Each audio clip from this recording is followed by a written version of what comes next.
Bismillahirrahmanirrahim.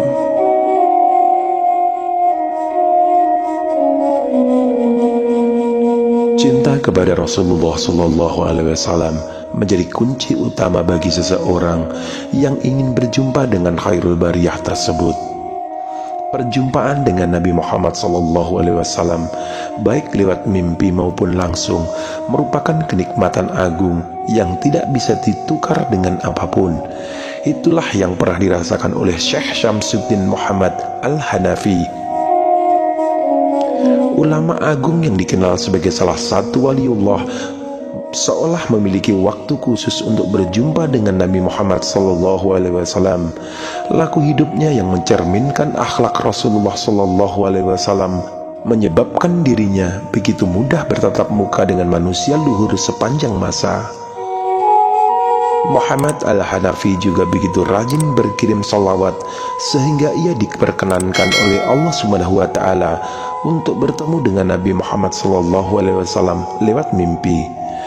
Dalam konteks inilah tidak diragukan lagi bahwa membaca salawat merupakan bukti rasa cinta kepada Nabi serta jembatan tali kasih antara Nabi dan umatnya.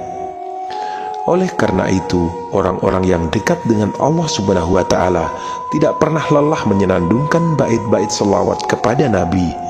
Mereka senantiasa mengasah rasa cinta kepada manusia agung yang diberi kekuatan untuk mencurahkan syafaat oleh Allah SWT. Dengan mengamalkan selawat, mereka berharap semakin dekat dengan Nabi dan para kekasih Allah SWT lainnya, dan Muhammad Al-Hanafi juga menempuh cara tersebut.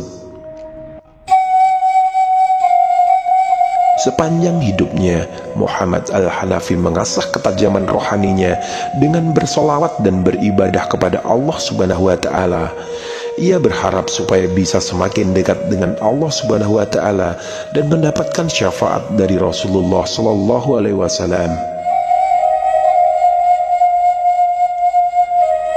Muhammad Al-Hanafi masih termasuk keturunan Abu Bakar As-Siddiq radhiyallahu anhu, dan selama 46 tahun 3 bulan dan beberapa hari ia telah menjabat sebagai kutub aulia. Pada masa tersebut ia merupakan kutub Gauts Mufrad Jami. Kecintaan Muhammad Al-Hanafi yang tulus kepada Rasulullah SAW menjadikan dirinya juga dicintai oleh Rasulullah SAW. Suatu ketika Nabi pun mengirimkan salam kepada Muhammad Al-Hanafi melalui sebuah mimpi muridnya, yakni Syarif An-Nu'man. Salam yang disampaikan Rasulullah SAW merupakan teguran kepada Muhammad Al-Hanafi. Teguran tersebut karena saking perhatiannya Rasulullah SAW terhadap Muhammad Al-Hanafi yang sangat konsisten dalam menjalankan perintah Allah SWT. Syarif An-Nu'man berkata, "Aku bermimpi melihat Rasulullah SAW berada di sebuah kemah yang besar dan para wali datang silih berganti menghadap beliau. Satu persatu memberi salam kepada beliau. Salah seorang dari mereka ada yang setengah berteriak, 'Ini si Fulan, ini si Fulan.' Lalu mereka duduk di samping Rasulullah SAW hingga sekelompok orang datang. Di antara mereka ada yang mengatakan, 'Ini Muhammad Al-Hanafi.' Setelah Muhammad Al-Hanafi sampai kepada Nabi, kemudian Nabi mempersilahkan ia duduk di sampingnya. Rasulullah SAW menoleh kepada Abu Bakar dan Umar seraya berkata, 'Aku senang terhadap laki-laki ini karena serbannya yang bejuntai.' Beliau berkata lagi, 'Yang jarang rambutnya,' seraya menunjuk Muhammad Al-Hanafi. Lantas Abu Bakar radhiyallahu anhu berkata, 'Ya Rasulullah, adakah kau mengizinkanku untuk memakaikan ia sorban?' Nabi menjawab, 'Ya.' Kemudian Abu Bakar radhiyallahu anhu mengambil serbannya sendiri untuk dipakaikan kepada Muhammad Al-Hanafi.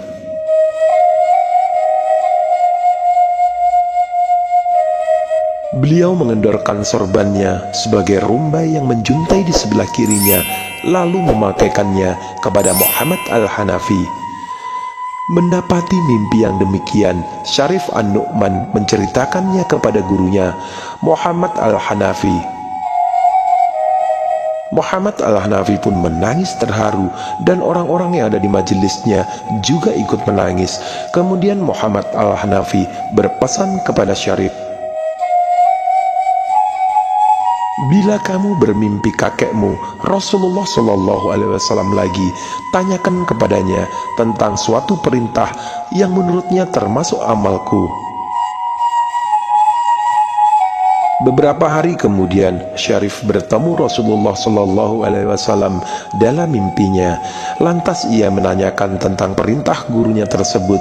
Nabi berucap, hendaknya ia membacakan sholawat untukku di tempat yang sepi setiap hari sebelum matahari terbenam, yakni, ya Allah, berselawatlah untuk Muhammad, Nabi yang ummi, juga atas keluarga dan sahabat-sahabatnya.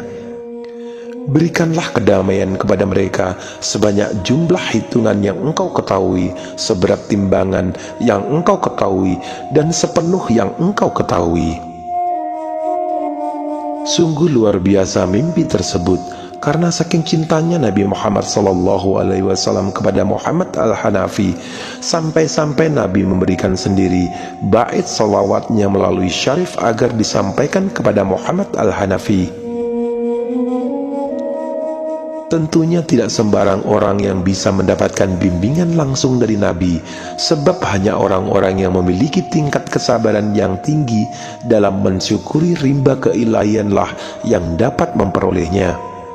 Seseorang yang sudah mencapai tingkat ketakwaan sebagaimana Muhammad Al-Hanafi tentu tidak mustahil bila akan ditemui Rasulullah SAW.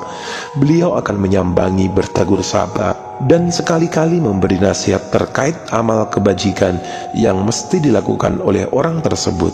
Selama hidupnya, Muhammad Al-Hanafi dikenal sebagai sosok yang sangat istiqomah dan memiliki banyak karomah. Muhammad Al-Hanafi sangat rendah hati dan mewarisi akhlak Nabi Muhammad SAW. Dengan demikian, ia pun mudah bergaul dengan siapa saja untuk menebarkan kebaikan dan keberkahan. Baginya, akhlak mulia yang disandang Nabi Muhammad SAW merupakan fondasi manusia dalam menjalani kehidupan. Rasulullah SAW diturunkan ke bumi tidak lain untuk menyempurnakan akhlak manusia, karena dengan kesempurnaan akhlaklah hubungan antar manusia bisa terjalin dengan baik. Namun tanpa akhlak yang luhur, manusia mustahil bisa merajut hubungan yang harmonis, terlebih dengan Allah SWT. Karena itu, akhlakul karimah merupakan landasan yang mesti dimiliki oleh manusia yang ingin mengikuti jejak Rasulullah SAW. Dalam salah satu doanya, Rasulullah SAW berkata, ya Allah, sesungguhnya aku berlindung padamu dari kemungkaran akhlak. Hadis riwayat Tirmidzi. Kerendahan hati Muhammad Al-Hanafi juga dapat dilihat dari sikapnya yang tidak pernah bersandar pada amal kebajikannya, sebab bersandar pada amal kebajikan saja tidak akan membawa manusia mencapai derajat tinggi di hadapan Allah SWT tanpa melalui pintu Nabi. Oleh karena itu, membaca salawat kepada Nabi mesti dilakukan sebagai pengetuk pintu syafaat dan jembatan menuju Allah SWT.